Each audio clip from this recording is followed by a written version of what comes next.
Welcome back. Sunnylands in Rancho Mirage has a rich history, no doubt, and appreciation for nature with several acres of manicured gardens.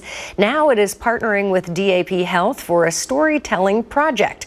This morning, our friend Stephen Hankey with DAP Health is live at Sunnylands to tell us more about this project. Good morning, Stephen. Good morning, Thalia. Good morning. I mean, what a beautiful place to wake up with this beautiful background. Of course, all the Palo Verde trees are in bloom here at Sunnylands Center Gardens. And today is the launch of a brand new project, as you said, called Story. It's a first time of a partnership between DAP Health and Sunnylands Center Gardens. And the exhibit explores healthcare equity. Breaking it down through a series of audio and a short film series that explains to folks what is health equity, why it matters, and why they should care about this topic. The project is unique because it's told through personal stories through caregivers and experts from DAP Health who really bring to life one of the undertold stories about equity, which is shame. How does shame, or that deep feeling of unworthiness, prevent someone from asking for the care they need and want?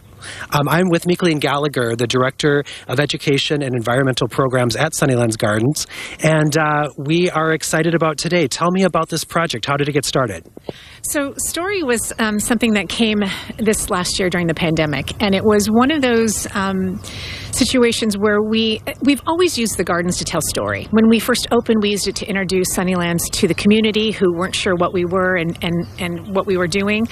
And now we're looking at it as a space to sort of elevate voices. And so Story, when we created these great new garden boards, we were deciding how do we use these and beyond our general use.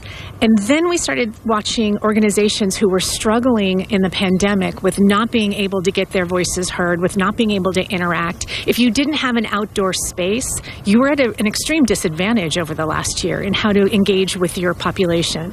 And so that's where we started looking at ways to use the gardens. And once these got designed, we thought this is perfect. We can put these out. People can walk through the garden. They can hear the stories at whatever comfort level they have. They can socially distance. And it's doing what we like to do, which is collaborating with our neighbors, with our community, to let them use this space as well. And that's really how this got started. So this is a really innovative use. Of course, during the pandemic, we've seen restaurants all across the valley use something called a QR code to bring up their menus, and you're using it to bring this storytelling to life. For someone who might not be familiar with the QR code and how they use it on their smart device, how does it work? Okay, so a QR code is best thought of as maybe like a digital fingerprint. So that code that you're seeing there is unique to a website URL code. So if we have something that's on a website, and that will trigger their phone to take you to that address. And so all you have to do, if you have most of the smartphones, is hold your phone up to it with the camera open. You'll get a little signal that'll say, do you want to go to this address? You tap that, say yes, and it will open up whatever is there. In the case of DAP Health, it will go, each of these signs will go to a different speaker who's going to share their experience with dealing with patients and shame and that whole concept and health equity. And each one is different. So it's a couple-minute engagement. So basically, it takes a static design and just illuminates it and invigorates it. So the project opens today. It's going to be going for the next 3 weeks at Sunnylands. Of course, the gardens are free and open to the public, and everyone's invited to come and experience this journey of healthcare equity via story here at Sunnylands Gardens. Right. Back to you, Thalia. Thank you, Stephen Hankey. QR code, the new way to do everything, and this is fascinating. Thanks for being with us.